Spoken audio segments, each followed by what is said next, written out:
자, 오늘은 애니미즘입니다. 동화의 세계가 왜 이렇게 재밌나를 인력적으로 접근해 들어가면 애니미즘이다. 애니미즘의 애니미즘 보이시죠? 네. 애니미즘이라고 하는 게 영어로 쓰면은 맞나요? 어려운 영어가 아닙니다. 애니미즘이죠. 애니미즘. 그런데 여기가 주고 원래는 이런 단어에서 왔다고 합니다. 그다음에 이거를 응용해가지고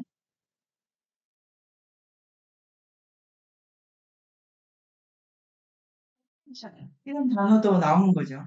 그래서 애니메이션이 왜 애니미즘이냐, 요거를 제가 만약에 우주가 허락한다면 책을 쓰게 되는 거기에 약간 한 꼭지를 넣어보고 있습니다. 자, 이렇게 되어 있는데 애니미즘이라고 하는 그 일반론에 대해서 많은 논자들이 설명을 하고 있는데요.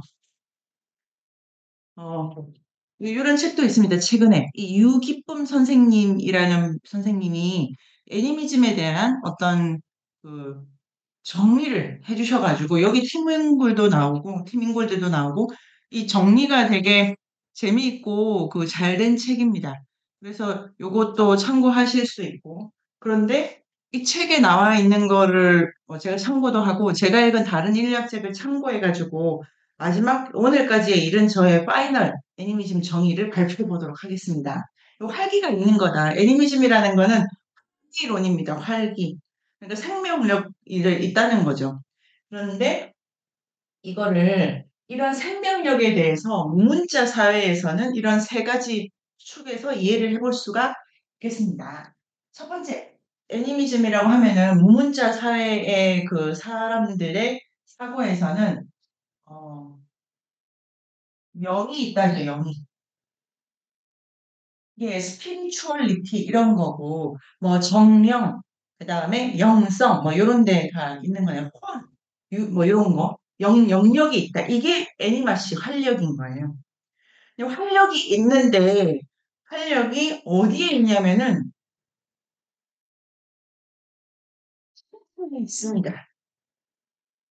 자, 그래서 신체, 몸이 있다는 것은 활력이 있다는 거고 활력이 들어가 있다는 거예요. 그런데 이 활력, 이 영이라고 하는 거는 모든 데에 다 들어갈 수가 있습니다. 그래서 영이 들어간 모든 것은 시체가 됩니다. 여기에서 영이 들어간 모든 것 안에는 이제 동물, 식물, 물기 다 포함됩니다. 그 다음에 가끔은 저게 만져질 수는 이렇게 내가 잡을 수는 없는데 없지 않아 같은 거 있지 않습니까? 연기. 그 다음에 어떤 때에 귀신. 그러니까 영을 받아서 실제로 움직이고 있다는 게 확인되는 지각의 범위 안에 들어오면 그때 그것은 신체라고 합니다. 자, 그런데 인력적으로 이렇게 여러 그 야생 부족들의 신화나 설화를 보면은 이렇게 영이 들어간 신체를 가진 존재를 인격으로 봅니다. 뭐냐면 이게 퍼슨인데요. 사람이라는 얘기입니다. 그러니까 우리가 알고 있는 신체, 인격 개념 있지 않습니까? 근대적인 신체와 인격 개념. 예를 들면은 돌에는 신체 개념을 안 쓰지 않습니까? 그 다음에 인격, 사람은 우리 같은 인종적으로 인류만 뜻하는데 지금 여기는 완전히 다른 방식으로 이거를 쓰고 있습니다. 영이 들어간 모든 건 신체다. 이 신체를 무문제 사회에서는 사람이라고 한다.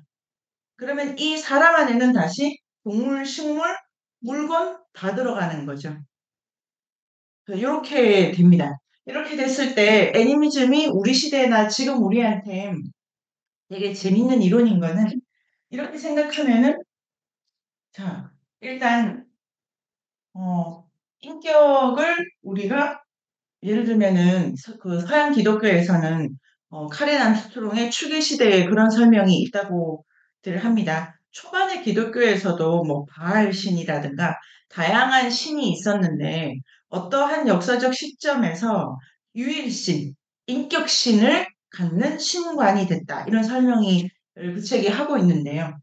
그러니까 보통 그럴 때 서양 기독교가 인격신을 유일신으로 삼는다라는 거랑은 지금 다른 방식의 인격인 거고, 그다음에 이소영이라는 사람의 인격 그런 거랑은 지금 조금 예, 반대되기보다는 조금 맥락이 다른 거죠. 그래서 인격 개념을 이렇게 이해하게 되면은 영이 들어갈 수 있다는 요 점에서 동물, 식물, 물건 또 뭐 연기 이런 여러 가지 차원의 모든 것이 영이 들어갈 수 있다는 점에서 동등합니다. 그러니까 지금 우리가 인격적이다라고 하면은 오선민, 그다음에 그의 개성, 그의 욕망을 요 신체 안에 신체를 그릇처럼 써가지고 안에 뭐 들어있고 그다음에 뭐 스펙, 돈 이런 거는 그 사람의 인격을 채우고 요런 방식으로 인격을 생각하는데 이 영이 들어갔다 나왔다. 어떤 영이 저한테 있다가 제가 죽으면 뭐 선풍기한테 간다든지 이런 것도 여기서는 가능하고 모든 존재가 그 인격이 들어갈 수 있다고 가정하기 때문에 만물을 동등하게 볼 수 있는 거죠. 그러면 보통은 우리 시대나 우리가 저 같은 경우에 자의식이 이제 너무 뚱뚱해가지고 맨날 반성의 일기를 이렇게 많이 쓰는데 이런 관점에서 반성할 나도 없고 반성될 나도 없고 이렇게 되어 있겠죠. 지금 이렇게 만물이 동등하다고 하면은. 그다음에 동등하다는 관점에서는 지금 뭐 너무 많은 물건을 산다든지 아니면 목적과 수단을 되게 선명하게 가져가는 우리 시대의 생활에 비해서는 만물이 동등하다는 요 테마가 되게 이제 지금은 음미해 볼 만한 필요가 있습니다. 이런 점에서 미야자와 겐지를 읽어본다면 이 동등함이라고 하는 거에 대해서 미야자와 겐지가 아주 생각을 많이 하고 있다.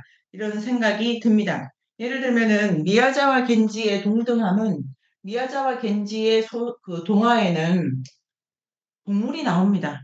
동물도 범위가 곰에서 그다음에 쥐까지 그러니까 아주 큰 것과 아주 작은 것이 다 나옵니다. 그다음에 식물도 아주 큰 나무, 뭐 노간주 나무, 뭐 아주 큰 나무부터 그다음에 작은 나무도 그 풀, 꽃, 양귀비 이런 애들도 나오고 그다음에 오늘 읽은 거 재밌는 게 그 은행 있지 않습니까? 은행. 아, 너무 감동적이죠. 그 은행들이 엄마를 떠날 거야. 그래서 엄마 떠나고 싶지 않아요. 그 은행 나무 아무 말 안 하잖아요. 어, 근데 은행 나무가 침엽수인 거 아시죠? 은행나무는 침엽수라고 합니다.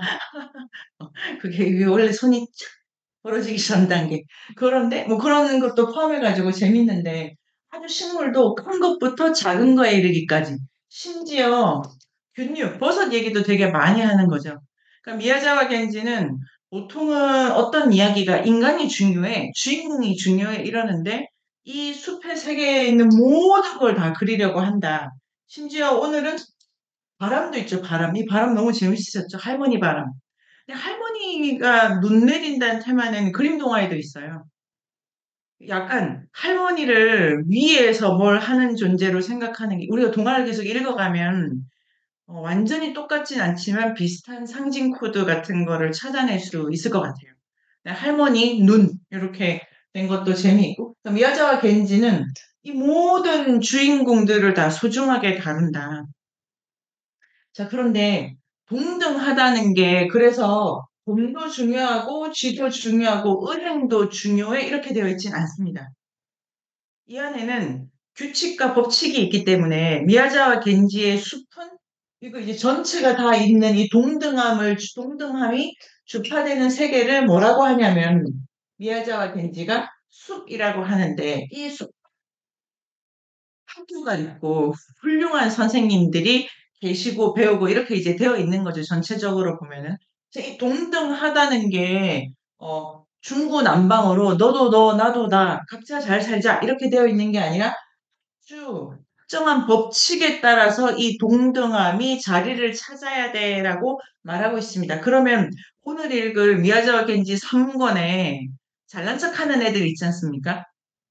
학교 교육 잘못받은 그 아주 약간 이상한 학교, 선생도 이상하고 학교도 이상한 그 학교는 이 동등함의 문제를 가지고 얘기를 해볼 수가 있지 않을까요? 동등함에 대해서 이 숲이 그렇게 잘난 척하는 거는 맞지가 않아라는 메시지를 담고 있기 때문에 그래서 동등함이라고 하는 애니미즘의 동등함을 미야자키가 이렇게 아주 다차원적으로 보여주면서도 동등함의 법칙과 관계성을 탐구하는 동화를 쓴다. 그러면 동등함에 대해서 조금 더 설명을 드려보도록 하겠습니다. 우리가 그 미야자와 겐지 읽어오면서 한 건데요. 동등하다고 하면은 보통 이 생각을 하게 됩니다. 어떤 생각을 하냐면은, 어, 인력적으로는 이게 성질에 대한 생각으로 할 수 있습니다. 예를 들면, 소영쌤과 지영쌤과 바다쌤이 동등하셔. 왜? 사람이니까, 대한민국에서 이 시대를 사니까, 이렇게 돼 있지 않습니까? 각자가 동등하다라고 하는 게, 서로의 고유한 기욱? 개성, 니은? 개성, 디귿, 다 인정하는 것 같지만, 개성이라고 할 만한 것이 있어야 된다라는 점에서 이 차이들이 속한 전체 토대가 있는 거죠. 제가 다시 말씀을 드리면은 우리가 이렇게 보통 상대주의가 소영쌤 저렇게 사시고 수정쌤 저렇게 사시고 각자 차이를 인정하는 거야. 내가 똑같이 생각해. 이렇게 생각하지 않습니까? 근데 이런 동등함도 이렇게 그 논리 구조를 딱 따지고 보면은 어떤 조건을 만족시킨 동등함일 때가 되게 많은 거죠. 상대주의라고 하는 것의 대체로의 얘가 문화 상대주의입니다. 일본 문화, 조선 문화, 캐나다 문화 이런 게 있다라고 하면은 그 두 개가 각기 다르니까 다른데 동등해 차별하지 않아 이렇게 생각하지 않습니까? 그런데 그 문화라고 하는 것에 세부를 들어가면 갖추어야 될 것이 공통적인 거죠. 그래서 그 인류학에서는 야생 부족을 문화 단위로 취급 안 했던 역사도 그 학문의 역사에 많지 않습니까? 왜냐면 거기는 학교가 없다. 거기는 왕이 없다. 이래서. 자, 이렇게 되어 있고, 그 다음에 보통 상대주의가 어떤 방식으로 서양 서구 사회에서 나온 담론인지를 분석하는 것이 브루노 라티르라는 분의 우리는 결코 근대인인 적이 없다라는 책인데요. 보통의 상대주의가, 어, 이렇게 설정이 된다고 해요. 하나의 자연을 A 문화, B 문화, C 문화 이렇게 번역한다는 거예요. 제가 설명을 조금 부족할 때마다 꼭 멈춰 이렇게 말씀해 주세요. 여기 하나의 자연인데 한국에서는 이런 방식으로 그걸 해석해가지고 이런 옷, 이런 밥을 먹고 하나의 자연을 일본에서는 또 저런 방식으로 해석해서 저런 옷, 이런 거 먹고 하나의 자연, 그러니까 상대주의라고 하는 거는 그냥 작동하는 것이 아니라 반드시 이렇게 기준점 같은 거를 보고 거기에 대한 서로 상이한 해석인 거죠. 그래서 상대주의는 절대주의와 함께 작동합니다. 절대적인 기준 같은 게 있다. 그런데 17세기 이후에 서구 사회에서는 이런 방식의 상대주의를 계속 이렇게 담론화 시켰는데, 그럴 수 있었던 이유가 17세기 서양의 과학이 실험실 과학으로 나아가고 있었기 때문에 자연을 서양의 근대과학의 실험실적인 방식의 해석 프레임을, 이 자연에 대한 해석을 서양이 아주 어, 그, 그 해석권을 서양이 가져가면서 이 문화 상대주의의 그 프레임 자체를 만들고 해석했기 때문에 결국 우리가 일본 문화, 한국 문화 아니면 아프리카 문화라고 할 때에도 그 문화에 들어가는 것의 기원은 대부분 서양적인 것이기가 쉽다. 요까지 말씀드리면 어떠십니까, 지금? 기현쌤 뭐 궁금하신 거나 뭐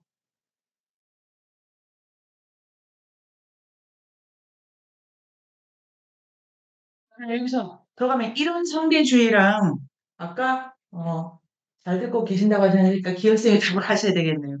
여기서 말하는 상대주의는 다르다를 이해를 해야 미야자와 겐지로 들어갑니다. 일단 상식적으로 상대주의라고 해서 동등함을 파악할 때에는 어떤 척도가 작동할 때가 많다는 거죠. 많다. 일단 사람은 돼야 동등함을 따진다라든가 아니면 그 조건이 다 걸려 있는 문제여서 상대주의는 절대적 조건과 함께 작동한다. 그리고 서양 사회가 문화 상대주의라는 말을 만들 때 이런 자연에 대한 자기의 서양식 과학화의 그 특권적 위치를 놓치지 않았다.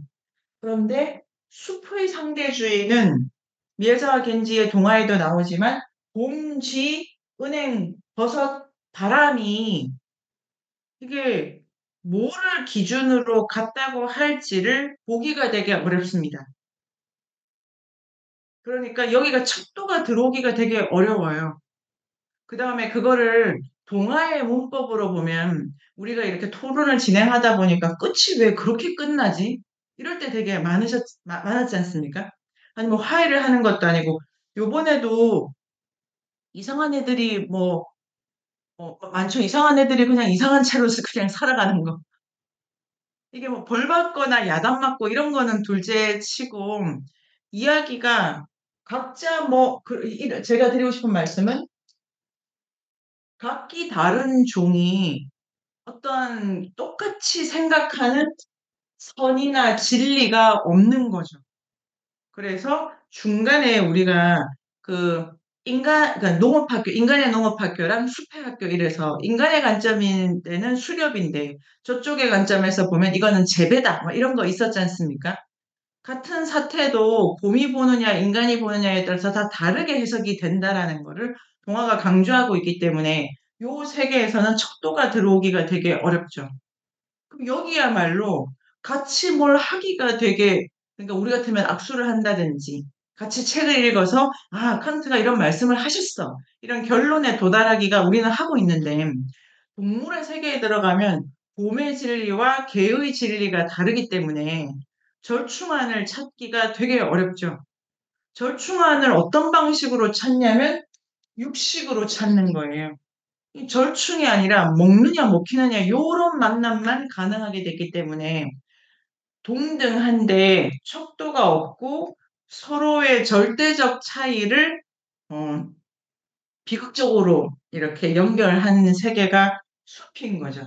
그래서 이런 것에 대한 동등함을 생각한다는 게 미야자와 겐지의 동화를 읽는 큰 과제 같습니다. 1번은 애니미즘이라는 그 인류학적인 개념에서 그 우리가 계속 이렇게 품을 만한 중요한 화두는 종적 동등성인데 차이와 동등함을 생각하도록 만드는 하나의 화두인 거죠, 애니미즘이. 그래서 이 미야자와 겐지를 가지고 그 동등함을 연습을 해보자. 이렇게 되면 기현쌤이 지금 아마도 이런 말일까? 수능 부분에 우리가 왔는데요. 수영쌤 어떠십니까? 우리 수영쌤 돌아오라 말했어요.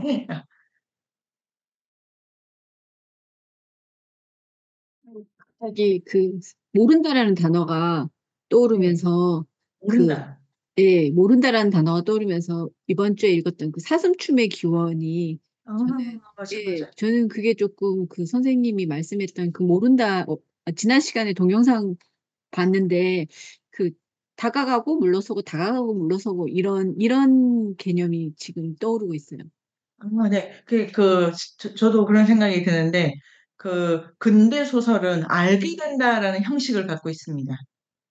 그 주인공이 근대 소설 19세기 이후에 서양에서, 산업사회에서 나온 이야기가, 내가 하나도 몰랐는데, 아, 살다 보니 이런 거 이라는 거를 끝에 좀 알게 돼. 내가 시골에서 올라와 가지고 뭐 도시에 연도 끈도 하나도 없는데 어떻게 하다 보니까 어머네 내가 여기 있네. 이렇게 자기 자리를 딱 확정하게 되고 세상이 이런갑다, 세상이 이런갑다 설명하게 되는 주인공을 세우는 게 근대 소설의 문법이고 그 작가적 역량은 그 문법을 초반에 세우고 그다음에 그걸 이제 벗어나려고 하는 작가들이 이제 그 우리가 아는 위대한 작가가 된 거죠. 그런데 동화는 안다? 누가 여기에 최종적으로 아는 사람이 없다. 작가도 지금 모른다. 그다음에 곰도 모른다. 이런 게 이제 있는 거죠. 그래서 근데 완전히 모르는 게 아니라 아까 학교가 있으니까 진리를 알아라고 하는 것보다 관계성을 보라라든지 그리고 만물이 동등하다는 거를 어떻게 네가 실감하라라든지 동등함이라는 거는 이렇게 주어진 게 아니라 실행의 문제니까 요럴 때 주의하라든지 이렇게 해서 관계에 대한 어떤 지혜와 안목을 수련하도록 하는 것이 학교고 그 학교를 나오면 동등한 감각을 익히면서 자연에서 잘 살게 되고 우리는 학교를 나오면 요새 아니 영상을 찍어야 되니까 하여튼 요새 1등 대 1등이 싸우고 있지 않습니까? 문과 1등과 이과 1등이 대격돌을 벌이고 있는 역사적 국면에 우리가 들어가 있는데 문과 1등 법대, 이과 1등 의대. 아무튼 우리는 1등을 안 하셨어요. 전 안 해봐가지고 그럼 마음 모르는데 아무튼 우리는 버섯 이렇게 이제 다른 동등함.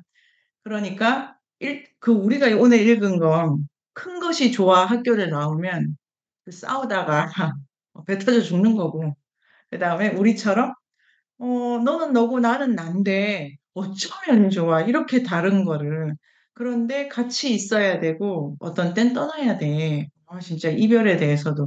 그런 거를 이렇게 이해해 가서 좀 담대하게 세상을 살도록 하는 학교가 여기 있으니까, 동등함이 되게 이렇게, 모른다와 함께 되게 전체적으로 이해가 됩니다.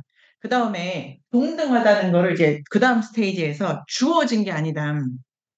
예를 들면 한국 사람이니까 이렇게 치고 가는 게 하나도 없이 동등하다는 거를 엄청나게 훈련을 해야 된다는 게 그 학교를 설정한 이유죠. 근데 학교도 잘 만나야지. 선생님 오늘은 학교를 잘못 만난 얘기가 많이 나오더라고요. 그 세장 선생님도 재밌으셨죠? 저 그 선생님 진짜 재밌던데. 아니, 세장이, 그러니까 이 애니미즘은 세장도 영을 받아가지고 그러니까 모든 게 영이 들어가 있다. 이런 관점인데, 자, 이 동등함이라는 게 숲에서는 정말로 이해하기도 파악하기도 감당하기도 어렵다는 거를 오늘 하게 되는데요. 예를 들면 세장이 뭘 어디까지 알겠습니까? 세장인데. 곰도 뭘 어디까지 알겠어. 그러니까 이런 세계관 안에서 인간이 뭐 아나 마나 싶죠. 그 다음에 익순 선생님 아까 말씀이 좋네요. 누군가 눈에는 어머 너 피해 이랬는데 알고 봤더니 아니, 햇볕이 구름 사이로 내려오는 거네. 이런 거 되게 많았잖아요. 그럼 내가 안다고 하는 게, 아닌 데가 되게 많은 거예요. 그런 거를 이 존재가 끝까지 날개를 가진 존재는 걷는다는 걸 모르기 때문에 땅 밑에서 일어나는 진실은 알 길이 없고 물에서 헤엄치는 애들은 공기를 모르기 때문에 하늘에서 벌어지는 진실은 알 길이 없는 거죠. 그러니까 국면마다 몰라. 어쩌면 좋아. 넌 아니야? 너도 몰라. 근데 대학도 안 돼. 이런 어려움 속에서 동등하다는 거를 이해한다는 게 뭘까? 그래서 어떤 부분을 주목해 볼 수 있냐면은 처음에 애니미즘이 영이 있다, 만물에 영이 있다. 영이 들어갈 수 있는 모든 것은 신체가 있다라고 하는데 그 신체를 우문자 사회에서는 퍼슨이라고 한다. 그래서 곰도 사람이다 이렇게 되기 때문에 공주 고마나루 전설 이런 거 보면 우리가 동화에 보면은 곰이랑 인간이 결혼하는 거 되게 많죠. 그런 걸 애니미즘적으로 해석하면 곰도 사람이고 사람도 사람인 거예요. 예습을 우리가 잘 한 거고 그 다음에 모든 야생 부족이 뭐 샤미족, 아이누족, 이말 자체가 사람이라는 뜻인데 그 동네 사람은 이런 거야, 이런 거죠. 그래서 사람 개념이 되게 재밌고 그 영 차원에서 봐야 되는데 둘째 이 동등함과 신체성을 이해를 할 때 미야자와 겐지로 들어가 보면은 이 신체 가진 사람을 왜 인격이라고 하냐면 이게 우리 토론하면서 제가 여기 선생님들과 토론하면서 더 나온 건데요. 왜 인격이라고 하냐면은 말을 하기 때문이에요. 그러니까 인간에 대한 무문자 사회의 정의는 말을 하는 존재입니다. 근데 우리도 인간을 말을 하는 존재라고 하잖아요. 개는 말 못하는데 사람은 말해. 이런 게 20세기의 인간주의에 되게 중요하게 들어가 있고, 말을 한다는 거는 의식화되어 있어, 정신이 있어, 문명이 있어, 문자를 만들어 국가를 나올 수 있어. 그래서 말을 한다는 걸로 인간 중심주의를 근대적으로 세우는데도 아주 적극적으로 활용한 인간 개념입니다. 그런데 무문자 사회의 인간도 말을 한다는 걸 되게 중요하게 생각하는데, 자, 여기서 동화로 가면 말을 하는 거의 핵심은 말하는 자가 어떤 신체를 가진 거에 달려 있다고 보는 거죠. 우리가 말을 한다면 유리쌤이 몇 시까지 어디로 오라셔 내용을 생각하는데, 이 동화에서 말을 한다는 게 미야자와 겐지가 어떻게 접근하냐면, 바람이 부는 걸 보니까 어디 가라고 하는 것 같아. 이렇게 접근하지 않습니까? 바람이 입을 안 열고 어떤 메시지를 직접 전달해 준 게 아닌데 그 강도와 세기와 이런 전체적인 물질적 변화 속에서 이 말을 하는 것 같아. 이렇게 가는 거죠. 되게 그래서 개체가 말하는 거를 그 신체의 표현 형식에 되게 맞춰가지고 말한다는 거를 보고 있습니다. 그게 이 미야자와 겐지에게서 아주 도드라지고 요런 시선을 갖는다는 게 20세기 작가로서는 되게 이렇게 특별해지는 거죠. 요게 저는 중요한 포인트 같은데요. 다음에 우리가 예를 들면 그림 동화에서 수집한 민담에서는 이렇게 나오지가 않고 바로 개구리가 공 찾아줘라고 말하는 개구리가 요구하는 내용이 포커스가 되어 있습니다. 근데 미야자와 겐지라면 그렇게 들어가지가 않고 개구리가 뒷다리를 들고 올챙이가 이제 다리가 생겨가지고 그래서 처음 땅을 디디는 걸 보고 보는 사람이 기뻐하나 봐 이렇게 이제 해석을 하는 구도가 되어 있는 거예요. 그러니까 말하다는 거에 있어서 근대 인간론의 말하기는 정신적인 거, 그다음에 관념적인 거, 그다음에 가치화된 단어와 메시지 이런 거를 쓸 수 있냐 없냐가 말하는 능력이고 여기에는 존재하는 모든 건 각기 자기 신체의 표현 속에서 다 이런저런 말을 하고 있다. 그런데 우리가 외국어를 쓰는 사람을 이해하기가 어렵듯이 몸이 다르기 때문에 진짜 이해하기가 어려운 거예요. 날개를 그러니까 바다를 우리가 이해하기가 어렵죠. 내가 그 신체가 그 지나온 신체라 그래도 그 신체가 안 오니까 저게 그래서 이제 엄마가 대화를 한다는 게 이렇게 그 코드를 정말 이해 불가능한 코드를 이해를 해야 되니까 야매한 선생님 살이 쏙쏙 빠지시겠죠. 이 신체적으로 되게 어렵잖아요. 그런 거를 생각을 해가지고 어, 책으로 들어가 보도록 하면은 자 지금 유리쌤 어떤 생각이 드십니까, 유리쌤? 생각이 들진 않고요. 애니미즘의 정의에서부터 쭉 풀어 나온 것 중에서 되게 놀라운 부분이 많아가지고 뭐 되게 곱씹어 보고 싶고 동화를 통해서 다시 살펴보고 싶어요. 네, 그러니까 그 농부는 개나리의 말을 듣는 자예요. 개나리가 말을 안 하는 게 아니에요.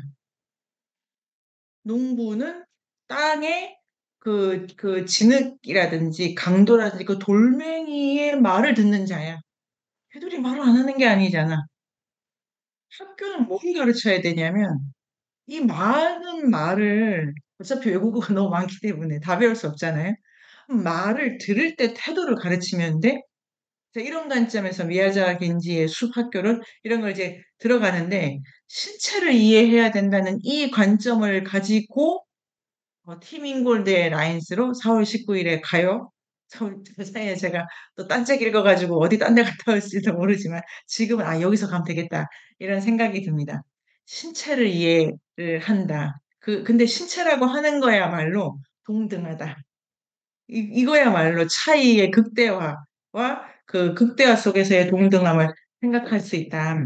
그러면은 그 바람 할머니 나오는 거 잠깐 보도록 눈할머니 수선월의 4일이죠. 여기 제 책으로는 30페이지, 사님들 책으로도 맞습니까? 수선월의 4일 이게 보면 눈 할머니는 멀리 외출했습니다. 아 세상에 이게 애니메이션입니다. 아니 이런 태도가 얼마나 우리를 이 파국의 시대에도 재밌게 살게 합니까? 집에 눈 떠서 있는 사물들을 보면서 아직 컵은 자고 있습니다. 깨우기가 미안하군요. 그래서 나는 뭐 이러고 노는 거야 이러고 놀면 그 하루가 아 숙제해야 돼 이러지만 나의 펜은 일어서기가 싫다고 합니다. 이러면서 또 좀 놀고 그러니까 세상에 큰 일 그래야만 하는 게 아무 데도 있지 않다는 걸 알면은 잘 열심히 살게 되죠. 그 나의 과오를 용서하게 돼. 그다음에 미래에 대해서 큰 꿈 안 꿔도 돼. 지금 옆에 있는 거랑 잘 놀면 끝이야. 이래서 은행 바다 어머니 바다도 갑니다. 엄마 나 때가 됐나 봐. 아 이게 제가 아직 애들이 어려서 그런 마음이 안 드는데 왜 안 나가나 저것들은 이런 생각을 할 때도 올 거고 그 뭐랄까 사랑했던 것과의 그 헤어질 수밖에 없는 그게 은행 나무새 너무 아름다워 가지고 어떻게 이 냄새나는 이것들을 보고 이 선생님은 이런 생각을 하셨나.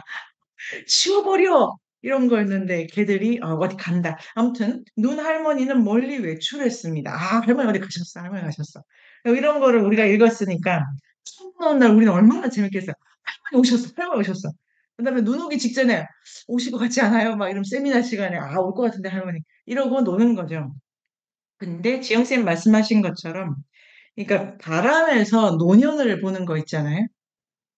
그러니까 이게 진짜 바람에 나이가 있으면 뭘까? 바람에 성이 있으면 뭘까? 이런 거를 샤미족이나 아이누족이나 크게 벌어질 생각 안 해요. 이런 것도 재밌죠? 그래서 가면 눈할머니가 외출을 했어요. 그 다음에 고양이 같은 귀와 푹푹한 회색 머리카락을 가진 할머니. 할머니가 아주 이렇게, 이 할머니 되게 사나우시잖아요. 애 하나쯤 이런 날엔 데리고 가도 돼. 아, 이게 할매야, 할매. 지영쌤, 할머니는 너그러움의 상징이라기보다 할머니는 볼장 안 볼장 다 봐가지고 웬만한 거에는 견디는 거예요. 축지그럼 막 이렇게 가고 그러니까 마귀가 다 할머니잖아요. 할아버지보다 세요 마귀가. 마녀가. 그러니까 왜 마법사와 마녀 뭐 다 다르지 않습니까? 그래서 이제 그런데 문할머니가 서쪽 산맥에 구불구불 반짝이는 구름을 넘어 멀리 외출을, 그 가는 게 보이나 봐, 발자국이. 그렇게 하고, 하나이가 빨간 모포, 이것도, 빨간 모포는 이것도 공통된 건가? 저쪽에 그 독일의 흑에도 뭐 빨간 모포 입은 애 돌아다니고, 여기도 모포 입은 애 돌아다니고. 그런데 여기 남자애고, 그, 남자인가요? 여기가, 막 이렇게 어디 가. 그래. 막 이렇게 캐러멜을 생각을 해. 햇님은 하늘 저 멀리 눈부신 하얀 불꽃을 힘차게 피우고 있고 그 빛은 서쪽을 향해 똑바로 발사되고 그 다음에 뭐 이렇게 가는데 두 마리 눈 늑대가 그러니까 우리는 눈보라 한 장면인데 이 미야자와 겐지는 할머니가 있고 할머니 이제 가고 있고 그 안에 눈 늑대가 둘이나 있어가지고 막 이렇게 돌아다니고 그러면서 그 혀를 낼름낼름 내밀면서 그 눈 언덕 위를 걷고 이 녀석들은 사람의 눈에는 보이지 않지만 누구 눈에는 보이죠. 바람이 한번 휘몰아치면 이렇게 막 뛰어다닌다. 눈 늑대 뒤에서 눈 아이가 그 안에 또 사람이 그거를 부리는 또 눈 아이들이 또 많죠. 할머니들이 얘들 그렇게 할머니들이 아동 착취할까? 눈 아이 착취하시잖아요. 힘들게 막 이런 비정한 세계인데 그런데 이렇게 하는데 이 누나이가 어 이 할머니 얘기는 이렇게 됩니다. 그래서 애니미즘이라는 시선이 모든 것에서 이렇게 활기와 말하는 모습을 움직임으로 본다. 그러면 이 동화의 중간에 할머니가 막 화내고 야 이래가 이런 것도 사실은 말하시는 건데 형태로 보는 거죠. 형태를 보는데 이게 너무 재밌죠. 바람인데 바람 안에 노년과 젊음과 개와 이런 걸 다 넣어가지고 보니까 이 바람이 얼마나 그 무시무시하고 이렇게 거칠고 사정없이 이렇게 쳐대는지를 알고 있고 여름에 그런데 이 그 애를 구하려고 눈을 계속 덮어주잖아요. 이게 그 눈 할머니 말을 애가 안 듣잖아요. 그러니까 지금 미야자 겐지는 엄청난 시선이죠. 엄청난 시선. 그러니까 이 그냥 바람 한 줄기, 바람 태풍 하나 이런 게 아니고 그 안에서 서로 다른 욕구를 가진 그 방향이 충돌하는 거예요. 그래서 할머니 몰래 얘가 괜찮아, 괜찮아, 버텨. 이것만 지나가면 돼. 눈을 막 덮어줘가지고 이것도 재밌는데 겉으로 보면 애가 죽은 건데 아니야, 아니야. 조금만 버티면 아버지 오실 거야. 이렇게 되는 거고 아버지가 막 뛰어오잖아요. 이 아이를 키우는 게 아버지죠. 그런데 누나이도 얘를 키워주고 있잖아요. 정말로 그 내 새끼가 나 없는 세상에 잘 살기를 바라는 게 모든 부모 마음이고, 그 다음에 새끼가 없어도 내가 사랑하는 것이 제자리에서 빛나기를 바라는 게 우리 마음인데, 내가 없을 수 있는데도 바람 누나 이런 애들이 있는 걸 믿는다면은 내가 다 안 해줘도 되잖아요. 뭐 그런 생각도 저는 되게 좋더라고요. 내가 나를 못 믿는 것만큼 남을 못 믿으니까 지금. 돈으로 때려가지고 뭐를 하는 건데 나를 믿는 만큼 누나이를 믿는다면은 겨울이 두렵지 않아. 가 은행. 이런 생각을 하는 게 애니미즘이죠. 이 활기라고 하는 거를 그 동등함의 스펙트럼을 확 넓혀주기 때문에 그래서 이런 이 차이 속에서 지난해 누가 죽었어 이러고 그다음에 이제 40페이지쯤에 가면 이렇게 이 애가 자기 이제 가잖아요. 자기는 여기 더 머물 수가 없으니까.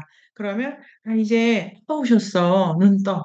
그러면 근데 얘는 누나이를 모르기 때문에 세상에 얘는 자기도 모르는 도움을 받는 거잖아요. 물론 자기도 모르는 해도 입어요. 그렇기 때문에. 그러니까 그런 게 되게 존재를 아주 존재하고 있기 때문에 그거를 나이브하게 어떻게 될 거야 이런 거라기보다 어떤 도움을 받는지도 모르고 어떠한 악과 친해져 있는지도 모르면서 나 또한 누군가의 도움으로 들어가고 나 또한 누군가의 악으로 들어간다는 걸 이해를 해야 시선이 이렇게 커지면서 정말 살아보면 돈으로 안 되는 게 만 개가 있다는 거를 우리가 아는데, 그럴 때 돈과 함께 이런 게 생각이 되지 않을까. 그렇게 해가지고 이 애니미즘 말하는 거의 신체성을 보면 이 전체 세계가 동등한 것들끼리의 아슬아슬한 균형 관계를 가지면서 버티게 된다. 요까지가 왔습니다. 자, 그러면 바다 어머니. 이것도 한때죠, 한때. 바다 어머니로 불릴 내 인생의 한때. 연하쌤 어떠십니까? 어, 이 소설의 상을 읽으면서 좀 되게 감동적이긴 했는데 선생님 그 해석을 들으니까 더 지금 되게 울컥해지셨나요? 네. 저도 아기 낳기 전에, 그러니까 원래는 이 세상에서 어떻게 애를 키우나 막 이런 생각 진짜 많이 했거든요. 그래서 애를 안 낳는다고 생각했는데 막상 이제 갖고 생각을 또 다르게 해보니까 또 어머니가 좀 일찍 돌아가셔 가지고 엄마 없이도 내가 되게 잘 살고 있구나 다른 인연들과 함께. 또 이 아이도 내가 없어도 물론 저랑 되게 오래 살았으면 좋겠지만 제가 없어도 이 아이는 이 아이만의 세상이 또 따로 있지 않을까 이런 생각을 했었는데 이제 달님이 얘기해 주셔 가지고 이 소설 다시 끝나고 읽어 봐야겠다. 다시 너무, 너무 좋고. 그러니까 어차피 그 부모가 어른이고 우리 눈할머니 지나가면 우리 다 끝장이야, 끝장. 그러니까, 어떻게 안 만나면 좋겠다. 할머니가 데리고 다니는 누나이 중에 하나는 내 편이기를 간절히 바라면서, 자, 이게 중요한데, 일적으로. 그걸 너무 간절히 바래가지고, 할머니는 언제 만날지 모르니까, 내가 할 수 있는 거 좀 잘해놔서 포인트를 좀 쌓아놓는 거야. 이게 일각적으로는 증여론입니다. 자, 요거는 다음 주에 하게 되는데요. 다음 주에, 자, 그래서 학교에서 뭘 배우라고 한다. 근데, 오늘 한 것처럼, 커다란 거, 그러니까 이게 첩도잖아요. 너무 재밌죠. 커다란 게 좋아서 배를 불리고 앉아있네. 막 먹으면서. 그래서 그 세 학생 중에 끝에 내가 위원장이 될 거야. 내가 반장이 될 거야. 카운트를 막 쓰려고 하잖아요. 그런 거, 아니, 바보 같은 경우가 있는데, 그래서, 척도를 따라가면 안 돼. 관계를 보고 가야 돼. 아니, 그러니까 그 요 누나의 입장에 얘가 죽어도 돼. 어차피 이 계절에 수소나 지금 피잖아요. 수소나 지나가셨어 할머니. 이렇게 추운 건 할머니 지나간 끝자락인가? 그런데 이때는 몇몇쯤 죽는 거예요. 그러더라도 내가 준 겨우살이 맞나요? 그거를, 그러니까 지나가다 돌을 맞아도, 바람이 나에게 이렇게 생각하면, 진짜 바람 저거, 저 새끼 저거 이러더라도 화가 안 나지. 쟤도 갈 길이 바쁘니까. 그런 거를, 나랑 인연이 있으니까, 너는 살았으면 좋겠어요. 기대로 이렇게 가지 않습니까? 그게 중요한 게 어떤 겸손의 태도가 이 아찔한 동등함의 이 차이의 세계 속에서 살아가게 하는 태도다를 가르친다. 계속 가르친다. 와, 하나는 좀 전에 말씀드린 것처럼 힘이 갔으면 온다라는 거를 이해를 해야 되는, 이 물리법칙을 이해를 해야 되는 건데요. 베풀면 돌아오게 돼 있어. 악이 가면 악으로 돌아와. 이런 식의 관계가 동등한 것들이 척도를 가지지 않도록 운동을 만들어야 돼라는 거를 보여주는 것이 있습니다. 다음 주에 좀 더 많이 나올 것 같은데요. 오늘 본격적으로 읽기 전에 빙하지 못피면 이거 189쪽인데 이거 같이 읽어보고 다음 주에 어차피 내용이 너무 많으니까 하나 정도 땡겨가지고 다음 주 종합 토론을 해보고 싶은데요. 빙하지 모피가 189쪽이고 요 작품이 나카자와 시니치라는 인류학자가 아주 좋아하는 겁니다. 제가 미야자와 겐지를 알게 된 계기도 나카자와 시니치의 신화, 인류 최고의 철학, 고자가 예고자 써가지고 그 책에 이 얘기가 있었던 것 같아요. 얘기가 보면은 자 이게 미야자와 겐지 이게 기차가 어딜 가냐면 아이누 북해도 지나서 저렇게 올라가 가지고 베링해까지 가서 알래스카를 갈 거예요. 하여튼 기차가 이렇게 가. 바다는 그냥 가. 그렇게 가는데 189쪽에 이 이야기는 먼 북쪽의 몹시 추운 곳에서 바람에 실려 토막토막 날아왔습니다. 요런 게 그런 거죠. 이야기가 한 번에, 그래가지고 여기 있나요? 신문 읽다가 혼나는 애, 그러니까 신문 같은 거 있잖아요. 정보 지식. 학교 교과서 이런 거 싫어하잖아요. 그러니까 이제 토막토막 어떤 이야기가 전해온다. 진실이라는 게 매끈하게 전달되지가 않는다. 얼음이 불가사리나 해파리 또는 갖가지 가자 모양을 이루고 있을 정도로 추운 북쪽에서 날아온 것이며 너무 좋죠. 얼음이 갖가지 가자 모양이야. 그러니까 막 이렇게 저렇게 바람을 맞아가지고 12월 26일 밤 8시 베링행 열차를 타고 이아토브를 출발한 사람들이 어떤 일을 겪었는지 분명 누구라도 알고 싶을 것입니다. 진짜?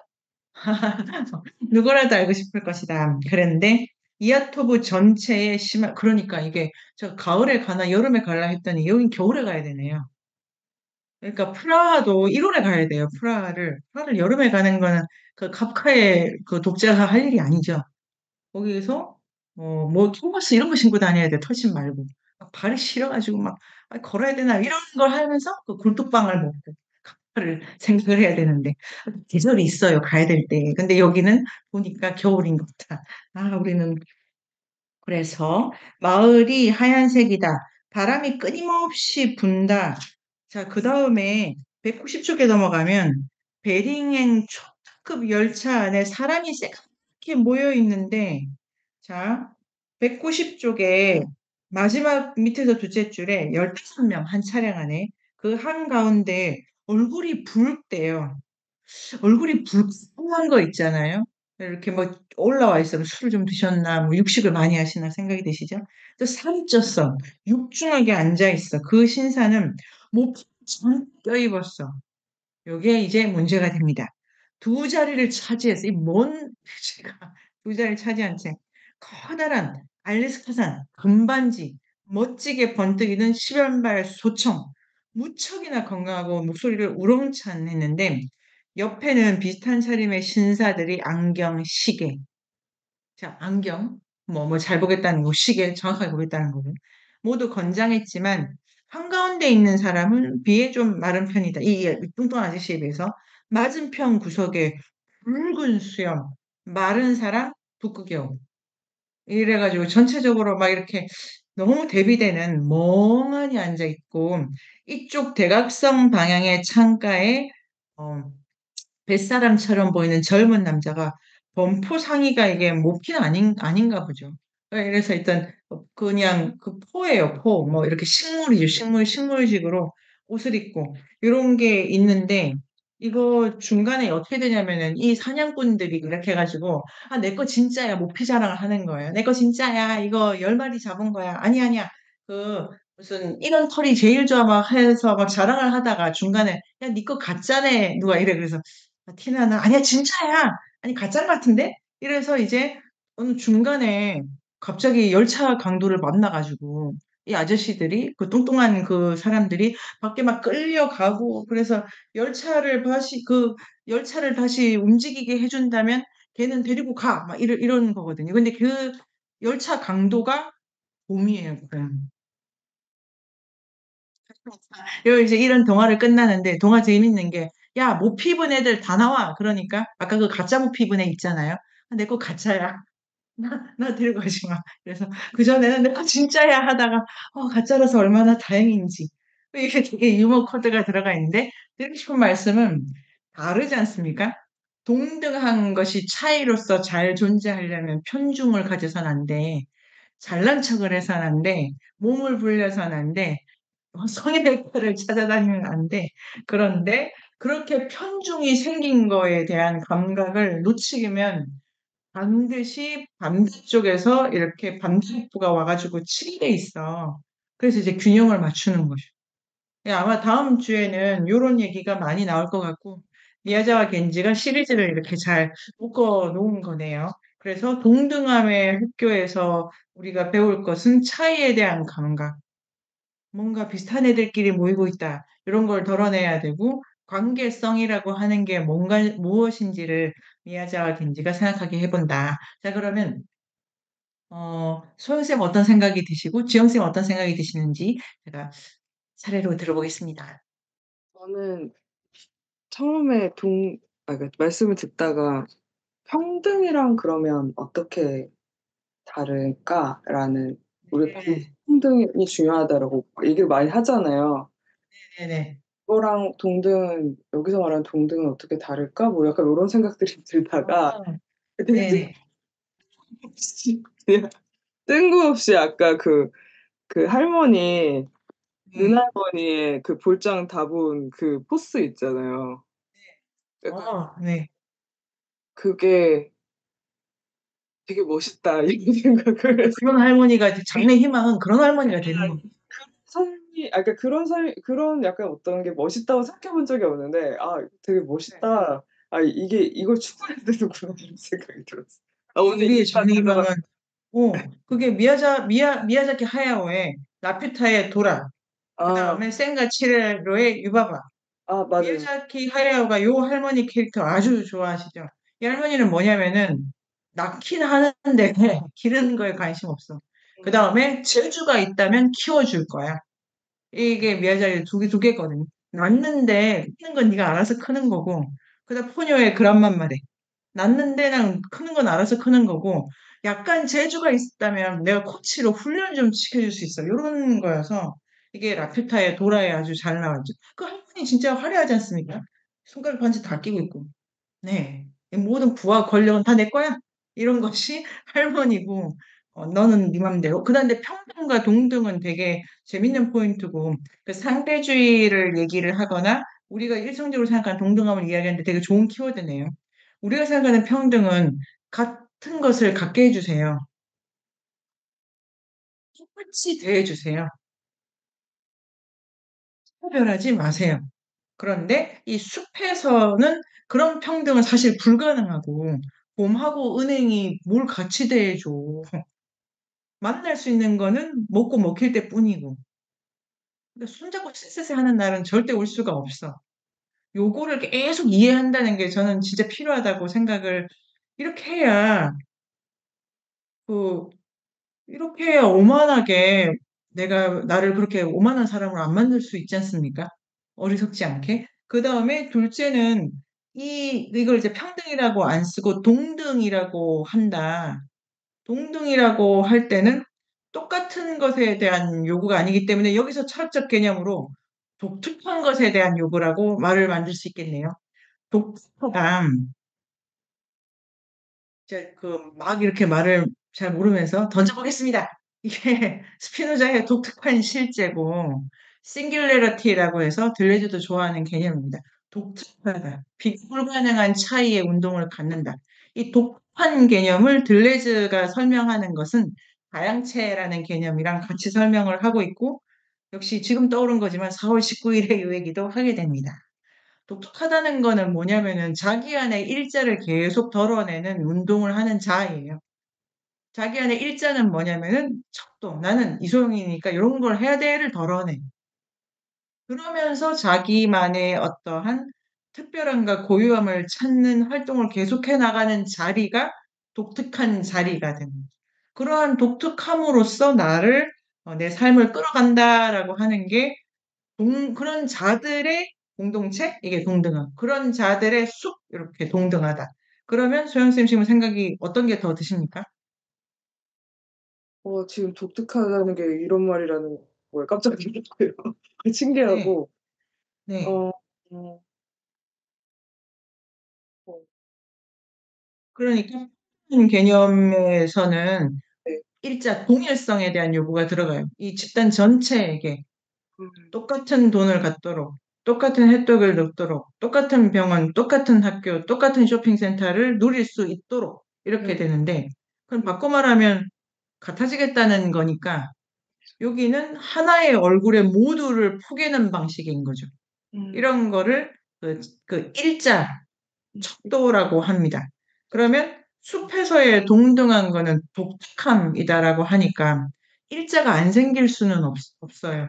음, 왜냐면은 이게 중심이라고 하는 게 또 다중심의 관계성을 만드는 게 숲이니까 누군가 먹어야 되잖아요. 네. 근데 일자가 생기더라도 다음 국면에서는 걔가 일자가 안 돼, 이렇게. 이렇게 봄에는 그러니까 봄에는 개구리가 척도로 올라오죠. 그 다음에 개구리 지나가면 개나리 뭐 이렇게 차례로 일자가 찾아오다가 마지막에 가을에 곰? 그렇지만 겨울의 주인은 곰이 아니지 않습니까? 이 척도가 계속 올라갔다가 꺼졌다가 올라갔다가 꺼졌다가 이런 게 독특하다라고 하고 이런 거를 다른 말로 변주하면 딜레즈 가타리는 다양체라고 해서 거기도 바디 개념을 쓰네요. 그 용어로는 이겁니다. N-1 공식은 공식의 이게 일자예요. 일자 척도. 척도를 빼는 활동이죠. 척도를 빼면은 이게 N개가 되는 거예요. 다양하게. 그러니까 이 바디라고 하는 거를 소형체 우리 내 몸을 따지면은 공부할 때는 입이 중요한데 밥 먹을 땐 발이 중요하고 이거를 또 우리 공동체로 따지면 지금 말씀드릴 때는 제가 제 능력과 우리의 필요에 대해서 말씀을 드리지만 또 다른 방식의 우리가 만날 때는 또 연하쌤이 중심을 가져가고 이렇게 되지 않습니까? 우리 그때 그 동아인력 답사 갈 때 볼 때 그렇게 되던데요. 이 길을 찾을 때는 저는 아무 소용이 없어가지고 우리 연하쌤이 일단 이 출구가 여기고 그다음 저기고 자연스럽게 자기 위치가 이렇게 올라오고 카페에 들어가면 또 먼저 자리가 여기 앉는 게 좋겠어. 그럼 자리는 내가 지킬게. 돈은 네가 내. 이러면서 이렇게 하고 그런 게 활동이 살아있는 것이 독특한 거죠. 독특한 거. 핵심은 독특한 어떤 상태가 있는 게 아니에요. 이 독특한 개념은. 그다음에 요거에 비슷한 걸로 그리스 시대의 자유인들의 덕 이런 거. 독특해지는 덕이 아니고 거기는 치는 건데 그것도 척도가 없이 가장 나다움의 극과 그래서 독특한 자들의 공동체. 근데 요거는 되게 좋네요. 지금 요거를 가지고 저도 이론을 더 만들 때 애니메이션 개념의 동등함과 관계성을 자 그럼 조영쌤 어떤 생각이 더 당신이 쏘아 올린 크고 큰 공. 네. 이 얘기를 들으면서 그러면 좀 헷갈려가지고 그러는데 이거 네. 질문인데요. 이 그 각각의 영들이 어떤 특수한 독특함을 가지고 있다면 네. 애니메이즘에서 뭐 네네네. 그런 것 같은데 그러면 이게 빼고 하면 결국은 그뭐 곰이면 곰의 이거 지금 이게 애니미즘이 아니라 약간 뭐 다른 걸 생각해서 그런 건지 모르겠는데 곰만이 가지고 있는 마지막 그 혼이라 아, 그래나? 그런 게 따로따로 있다는 게 애니미즘인가요? 아니면은 결국은 다 같은 거야? 이게 좀 되게 좀 살짝 헷갈리 어, 굿. 그래서 영이 도대체 뭐냐? 그게 만물의 생명의 어떤 그 질문이 그거고 아주 좋은 질문인데 그 에센스가 뭐냐라고는 누구도 말할 수가 없습니다. 그 에센스 자체라고 하는 거는 예를 들면 플라톤의 이데아 이런 것처럼 관념적인 게 아니고 그게 있다고 해도 그건 활기. 그러니까 활기. 그 뭐 굳이 말하자면 이게 그 힘이라고 하는 거는 상대적인 겁니다. 아니 이거 펀치 해보셨잖아요. 힘을 알려면 부딪혀봐야 알아요. 그러니까 요런 그러니까 관계 속에서만 그 활기가 실체적으로 드러나요. 자, 요런 거 하나를 하고 그런데 곰의 곰다움은 없진 않아요. 그런데 그 곰담을 결정하는 건 곰의 털, 곰의 가죽, 곰의 생리, 곰의 생태인 거예요. 그러니까 그거를 빼고는 얘기를 또 할 수가 없어. 그러면 소영쌤 말씀하신 대로 활기라고 하는 게 일단 활기가 있다라고 하는데 이 애니미즘에서 활기가 뭔가를 찾아가면은 그거는 그냥 관념론이 되는데 애니미즘이라고 하는 게 사실은 서양 인력자들이 붙인 어떤 태도인데 이 무문자 사회의 사람들은 그러니까 가만히 보니까 뭔가 일이 일어나는 거야. 꽃이 피고 개구리가 움직여. 이게 무엇이 저걸 일으키나에 어떤 힘이 있을 거다. 그러면 그 힘을 이해하려고 뭐 샤먼은 명상을 하기도 하죠. 근데 그게 되게 어떤 이미지로 이렇게 뱀 이미지, 선 이미지 이런 걸로 다가온다고 하더라고요. 근데 그거보다 더 즉각적으로 이해를 많이 해야 되는 거는 그 원질의 알미 아니라 관계, 그 힘이 저렇게 표현되고 저렇게 또 다르게 표현되는 게 마주치는 거를 현상을 이해를 하는 게 애니미즘에서 아주 중요하고 그거를 이해하지 못하는 힘 자체를 파악하는 길로 무문자 사회가 안 갔습니다. 요거를 간 게 누구냐면은 고대 그리스의 자연 철학자들이에요. 고대 그리스 자연 철학자들은 물질에서 물불 이런 거 하잖아요. 제가 그 고대 그리스 자연 철학자들 모릅니다. 모르는데 그냥 지금 이건 어디서 갖고 왔냐면 그 데이비드 그레이버의 부채 5천 년이라는 그 책에 그 물질주의가 싹 튼다는 걸 설명한 부분을 제가 지금 가지고 오는 건데요. 고대 그리스도 물, 불, 뭐 있지 않습니까? 사원소, 오원소 이런 게 사실은 일으키는 힘에 대한 영 개념을 썼다고도 지금 생각이 되네요. 근데 그 고대 그리스의 자연 철학자들은 그걸 가지고 되게 그 추상적 원리를 보려고 하는 거죠.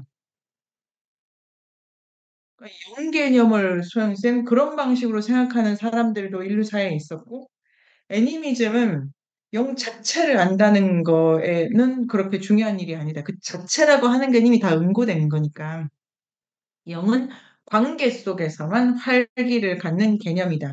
그러니까 그 영이 곰과 꿀과 벌이 마주칠 때만 그 영이 이렇게 현상하는 거예요. 그렇게 하면 그러면 독특하다는 곰의 독특함은 어디서 나오느냐? 여름의 그 관계, 겨울의 그 관계. 뭐 산 위에서 관계, 그 곰도 아기를 낳고 죽지 않습니까? 엄마 곰일 때의 관계, 할미 곰일 때의 관계. 거기서 독특함이 나온다면 곰 자체에서 계속 n-1이 일어나고 있는. 그래서 많은 설명들 하는데요. 영이 왔다 갔다 합니다. 영이 한 몸에 여러 개 있기도 하고요. 그리고 나왔는데 이 몸이 아직 습이 남아가지고 깡통처럼 돌아다니기도 해. 그런 걸 죽었다고 하죠. 영이는 다 나갔는데 제가 걸어 다닐 때. 그 여러 가지에서 영이 뭐다라고 자 어떤 시선이 돼야 되냐면은 활기를 이해해야 돼. 활기를 이해해야 돼요. 그래야 내가 뭘 할지 계산이 나와. 그래야 내가 어떤 영이 들어와 있는지 그때도 파악이 돼. 할 수 있고 할 수 없는 게. 사람, 우리 같은 경우는 그런 거죠. 그러니까 유리쌤 앞에 있는 그 땅, 그 밭, 그 다음에 오선민 이런 조건 속에서 아, 나한테 이런 영이 들어온 거 아닐까 이렇게 되고 그런 게 파악이 안 될 때는 아, 우리 엄마도 이런 영이 왔다 가셨대. 대충 여기에 맞춰 끼워보고 이렇게 하는 거죠. 실제적 개념이 아니다. 왔다 갔다 한다. 그런데 최적화는 뭐냐면 모든 것과의 관계가 이렇게 맞아떨어지는 거예요. 내 주변의 존재와 잘 맞물려 있는 게 영이 안정화됐다고 굳이 말할 수 있지 않을까요? 아, 이거를 진짜 그 이 선생님이 어떻게 생각할지 모르겠는데 어쨌든 저는 저의 방식으로 지금 만들고 있는 겁니다. 애니미즘론을. 그리고 어, 영이 왔다 갔다 하고 어떤 때는 영빨을 키울 수도 있어, 영빨을. 영빨을 키우는 기술도 되게 많아. 어제 사르지네. 그 다음에 좀 나눠줘. 그래서 마르셀 모스라는 분이 쓰신 증여론이라는 책은 영빨 키우기 이렇게 해가지고 읽을 수도 있고, 그 경제인력 책이지만 영역, 활기 있게 사는. 막 이러면 선물을 줘라. 선물을 줄 때, 자, 내가 좀 데리고 있는 물건들 있잖아요. 거기 영이 좀 묻혀져 있어. 그러니까 영이 그러니까 이게 시체 개념이 진짜 재밌다니까요. 내가 쓰는 여기에는 우리 연구실이 약간 제 영이 좀 많이 묻어 있겠죠.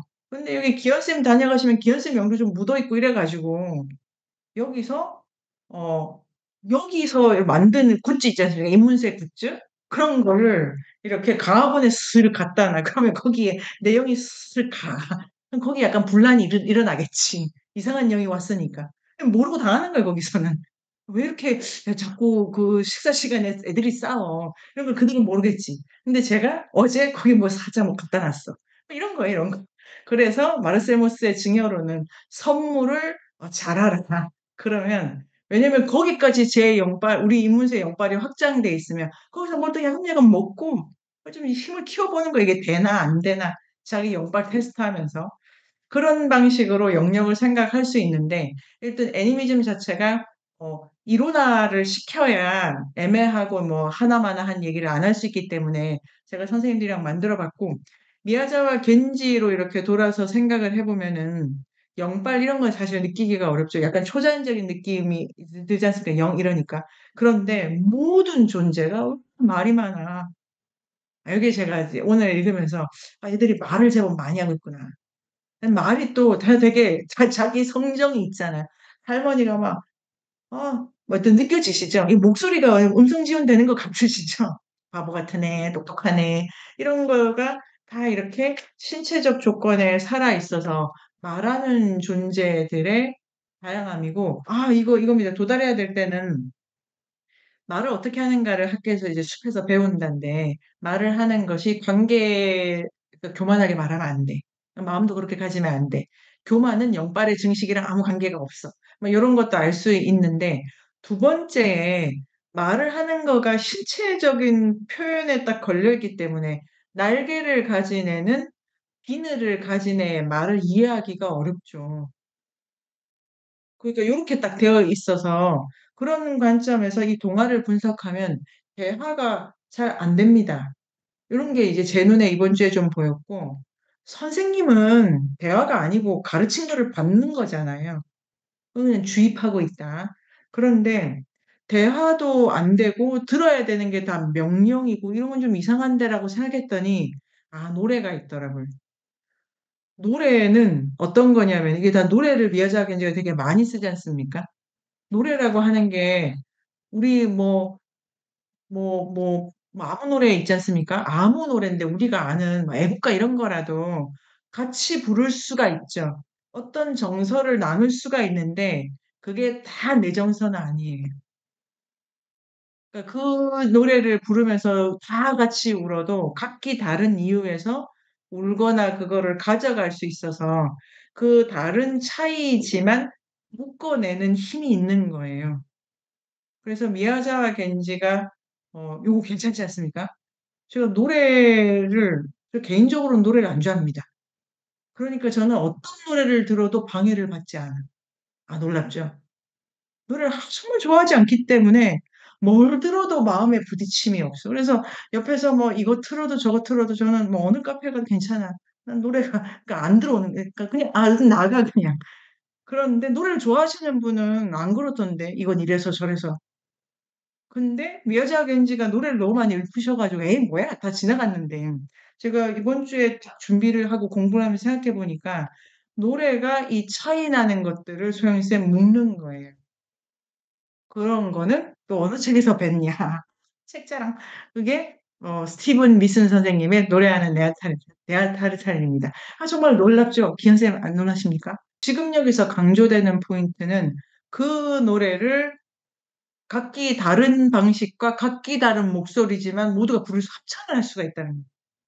합창을 할 수가 있고 내가 유리쌤 잘 모르겠어. 하지만 유리쌤이 부르시는 노래는 들을 수 있는 거예요. 그런 관계에서 관계성을 묶어내는 힘이 노래가 있다. 그다음에 아마 미야자키 하야오의 아날로그는 미야자키 하야오가 디지털을 안 쓰는 이유 때문에 디지털은 112, 112의 세계잖아요. 요거 그다음에 아날로그의 물질성, 신체성 요런 얘기를 하면서 들어갔었나? 지금은 그런 생각이 듭니다. 그때 맥락이 있었겠지만. 그래서 미야자와 겐지가 오늘 제가 그 선생님들과 나누고 싶은 포인트는 말을 되게 많이 애들이 진짜 가만히 안 있다. 조용히 안 있고 막 뭘 들으려고 하고 이해를 하려고 한다. 근데 그게 약간 충돌한다. 이 전체를 묶는 힘은 노래다. 이 노래라고 하는 것이 숲의 최고 언어고, 어, 그래서 요 중요합니다. 레비 스트로스가 쓴 신학 3권인가 2권 뒤에도 그런데 사회가 되게 안정화돼 있고 고착화되어 들어가면은 마을에서 그러니까 이상한 노래, 뭐 시끄럽게 하는 거를 넣는다는 거예요. 어떤 분란의 노래 같은 거를 또 만드는 거죠. 만드는 거. 노래는 공동체를 묶는 힘이 있고 그게 예를 들면 애국가 이런 거는 더 세게 묶는데 그러더라도 노래니까 약간 여지는 좀 있고 그런데 숲에서 부르는 노래는 아주 큰 범위에서 차이 나는 것들을 묶는 힘으로 작동한다.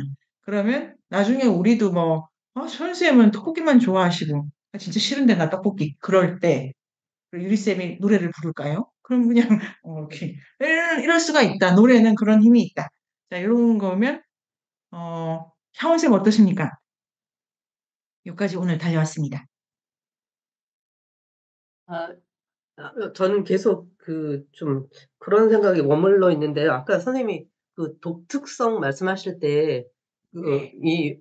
그동안의 어떤 뭐 통념이랄까? 그 고정된 생각에 의해서면 독특함이라는 것은 뭔가 다른 것들을 갖다 더해가는 거 있을 수 있는 것 같은데, 왜 계속 어, 들려주나니까 이게 빼기, 뭘 빼는, 네네.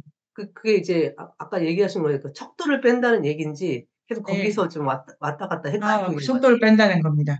그러니까 척도를 뺀다는 게 있는 것, 존재하는 것, 확실한 것으로부터 도주선을 그린 그 언제나 그런 운동이어야 된다라고 들레즈 카타리가 주장을 하는 건데요. 그래서 내가 가장 근데 중요한 거 없이 어떻게 살란 말이냐. 근데 그 중요한 것을 실체화하지 않은 반드시 이렇게 가지 않으면 되는 거. 우리도 방향이 있는 거죠. 근데 형원쌤 핵심은 뭐냐면은 우리가 독특해지려고 저 길을 가는 건 아니라는 거예요. 지금 느낌이 오시죠? 독특함이라는 게 찾아지거나 발견된 무엇이라고 들레즈 가타리가 보지 않고 지금의 자명한 것으로부터 이탈하는 운동력으로 보기 때문에 그러면 산만하게 돌아다니기만 하냐 그렇게는 들레즈가 잘 보지 않습니다. 이게 어느 정도 독하다라는 게 지각의 수준까지 올라와야 되기 때문에 아주 많은 반복과 수행성이 있어서 이렇게 파악이 됩니다. 그럼 거기서부터 다시 운동의 힘이 독특함은 뭐냐면은 자, 향원 선생님께서 아니면 저를 두고 생각하면 제가 뭐 공부를 했는데, 아니, 너무 이 사람들도 지겹고 꼭 이런 거 해야 되면서 약간 비틀어 봅니다. 그래서 계속 오래 좀 비틀었어. 그러면 또 어떤 하는 게 또 안정화되면 또 약간 가보냐. 독특함은 뭐냐면, 이렇게 방향을 튼 전체 궤적이 독특한 거고, 출발지도 도착지도 독특하다는 거에 한 설명 요소죠. 근데 전체 궤적, 요게 라인스입니다, 라인스. 그 책이 들레즈 가타리의 도주선 개념과 다양체 개념을 아주 많이 쓰고 있고, 지금 예나칭의 모든 것이 아니고 세계 끝의 버섯, 그 다음에 라인스, 모든 것은 선을 만든다. 그 다음에 하나 더 있는데 까먹었네요. 지금 이렇게 어, 약간, 네, 헤로에, 네, 이렇게 해가지고, 어, 이탈릭력인 거죠. 그러면 향원 쌤 지금 어떤 생각이? 음. 그동안 어떤 쌓아왔던, 뭐, 이런, 음, 고정된 것들, 그런 것들에서 탈주하는 거, 그것이 독특한 어떤 선을 그리면서 가는 것인가? 뭐 하는 네네, 생각을 하고 네. 있습니다. 근데 그러니까 이게 재밌는 건데, 우리가, 저게 트리스라고 가는 운동이 아닙니다. N-1은. 음. 저게 참 부당하고 옳지 않은데, 또 어떤 일도 다 옳지 않은 게 없는 게 애니미즘이죠. 아니, 곰이 연어를 잡아먹지. 부당한 일이 아니지 않습니까?